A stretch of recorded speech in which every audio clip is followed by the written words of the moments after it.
Do y'all understand what unforgiveness does to the body? The spirit of unforgiveness literally deteriorates your body. So when you're harboring unforgiveness, bitterness, resentment, your stress levels are then high. When your stress levels are high, your cortisol levels are then high. What happens when your cortisol levels are high? You begin to gain weight. You have inflammation in the body. Inflammation can then cause arthritis. It could cause irritable bowel syndrome.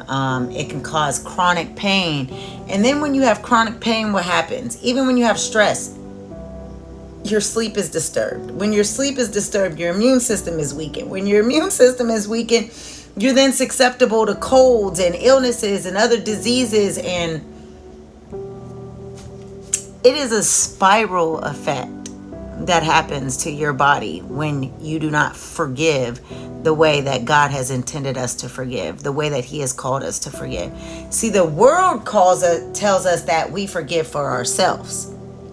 That's not why we forgive. And that's why we still struggle. My little cord. That's why we still struggle in the spirit realm and here on earth, because we're forgiven selfishly. God didn't tell us that we need to forgive selfishly. As a matter of fact, He literally tells us in 2 Corinthians 2 verses 10 through 11 that we forgive. And then when we forgive, He forgives whatever needs to be forgiven in the sight of Christ for our sake, so that we won't be held captive by the enemy, basically, right? In other terms, you can go look it up for yourself. There's multiple versions of it on the Bible app. But we forgive, and then He forgives that person.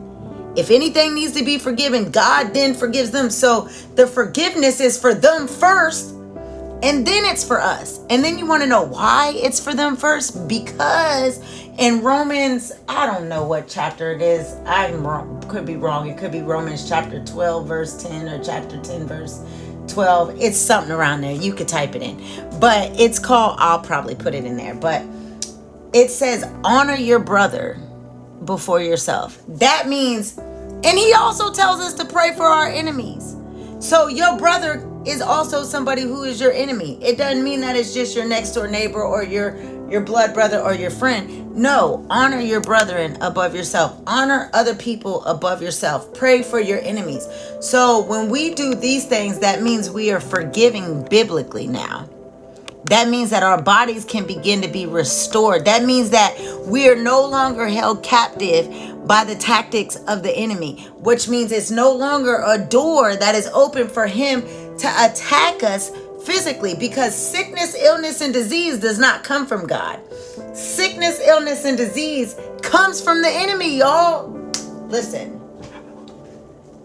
I'm going to put them verses in here.